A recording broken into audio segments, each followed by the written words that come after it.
Assalamualaikum warahmatullahi wabarakatuh. Alhamdulillah, pada kesempatan pagi hari ini kita bisa lanjutkan kembali pembelajaran daring kita untuk mata pelajaran sejarah kebudayaan Islam. Mudah-mudahan pada kesempatan pagi hari ini anak-anak semua dalam keadaan sehat walafiat sehingga bisa mengikuti pembelajaran daring ini dengan baik. Kesempatan pagi hari ini kita akan bahas tentang kerajaan-kerajaan Islam di Indonesia. Salah satunya adalah kerajaan Islam di Jawa.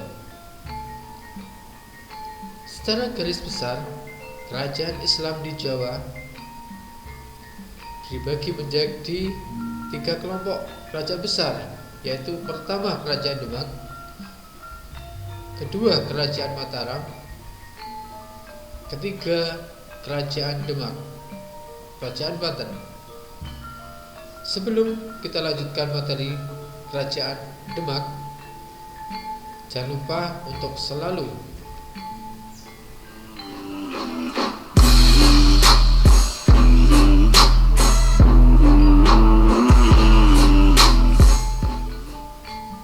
dan pantengin terus channel.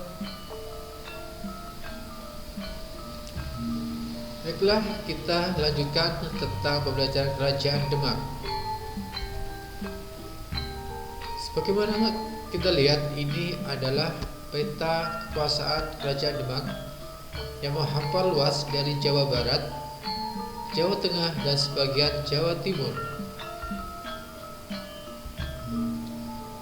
Dan ini adalah gambar dulu Kerajaan Demak. Kerajaan Demak. Kerajaan Demak didirikan oleh Raden Patah pada tahun 1500 Masehi. Berdirinya Kerajaan Demak dilatar belakangi oleh mundurnya Kerajaan Majapahit, sehingga banyak adipati pesisir pantai utara melepaskan diri dari Kerajaan Majapahit, dan salah satunya adalah Demak. Setelah Majapahit dihancurkan oleh pasukan Demak, pusat pemerintahan dipindahkan ke Demak. Peristiwa itu menegaskan bahwa Kerajaan Demak merupakan ahli waris Kerajaan Majapahit dan berhak atas wilayah kekuasaan Majapahit.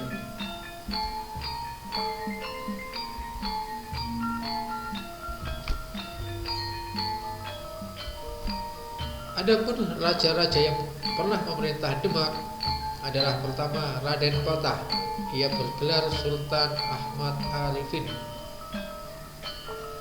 pada tahun 1500 sampai 1518 Masehi. Raden Patah adalah salah satu anak dari Raja Majapahit, yaitu Sultan Brawijaya yang kelima. Ini adalah gambar daripada Raden Patah.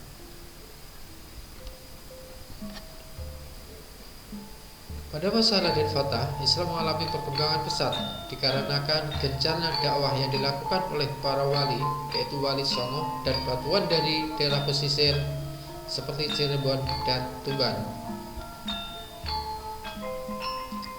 Pengangkatan Raden Patah sebagai Raja Demak dilantik langsung oleh salah satu wali sembilan, yaitu adalah Sunan Ampel Denta. Raden Patah meninggal pada tahun 1518 Masehi.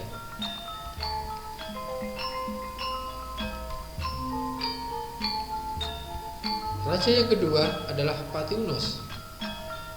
Tahun 1518 sampai 1522 Masehi. Ini adalah gambar daripada Pati Unus.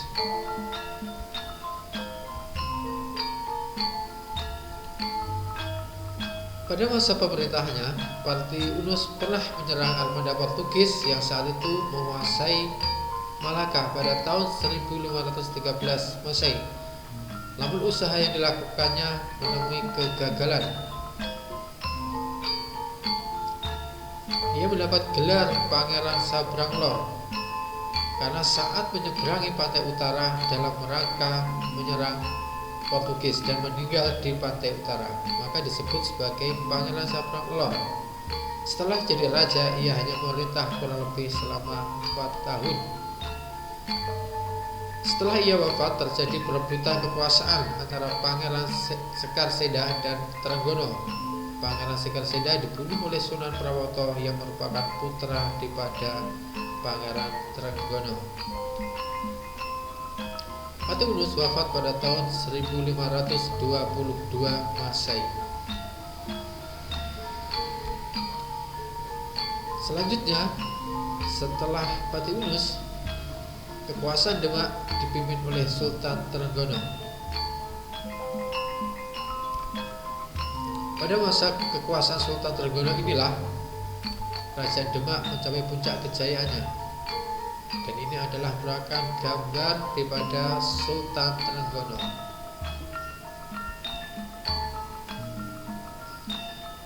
Di bawah pemerintahan Sultan Trenggono, Demak mencapai puncak kejayaannya. Kekuasaan Demak meliputi Jawa Barat, Jayakarta, Jawa Tengah, dan sebagian Jawa Timur. Ia juga menjadikan Demak sebagai pusat kekuasaan dan penyebaran Islam di Nusantara yang didukung oleh Wali IX. Sultan Trenggono wafat pada tahun 1546 Masehi. Setelah itu terjadi perebutan kekuasaan antara Sunan Prawoto yang merupakan anak daripada Sultan Trenggono dengan Arya Penangsang, yang satu yang merupakan seorang adipati Jipang dan yang merasa berkuasa untuk kerajaan Demak.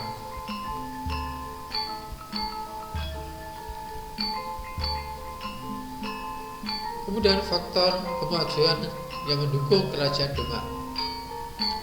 Pertama, mundur dan runtuhnya Majapahit yang saat itu menjadi kerajaan besar di Jawa yang hampir menguasai seluruh wilayah Nusantara. Yang kedua, Raden Patah, seorang keturunan Raja Majapahit Brawijaya keempat, yang mendapat dukungan dari para wali yang sangat dihormati di tengah-tengah kehidupan masyarakat. Yang ketiga, banyak adipati pesisir yang tidak puas dengan Majapahit dan mendukung Raden Patah, sehingga mereka memisahkan diri daripada kerajaan Majapahit. Yang keempat, jatuhnya Malaka ke tangan Portugis yang mengakibatkan banyak pedagang-pedagang Arab yang mengalihkan perdagangannya ke wilayah Jawa, khususnya adalah di wilayah kekuasaan kerajaan Demak. Yang kelima adalah pusaka kerajaan Majapahit sebagai lambang pemegang kekuasaan diberikan kepada Raden Patah. Sementara faktor kemunduran kerajaan Demak diantaranya: pertama, terjadinya pertikaian antar keluarga sepeninggal Sultan Trenggono. Kedua, naiknya Arya Penangsang ke tahta kerajaan. Dan yang ketiga adalah naiknya Jaka Tingkir menduduki tahta kerajaan, sehingga Jaka Tingkir membawa pusaka kerajaan ke wilayah Pajang yang merupakan wilayah kekuasaan Jaka Tingkir. Dan ini adalah peninggalan kerajaan Demak. Ada Masjid Demak, ada pintu berdek, ada kolam wudhu, kemudian ada beduk.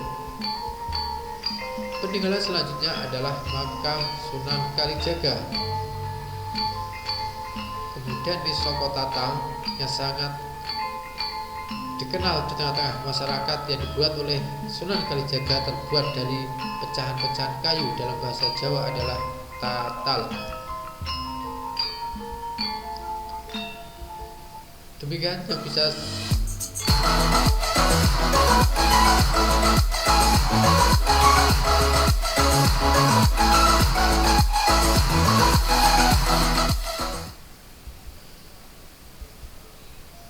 Terima kasih. Demikian materi singkat yang bisa Pak sampaikan, mudah-mudahan dapat dipahami.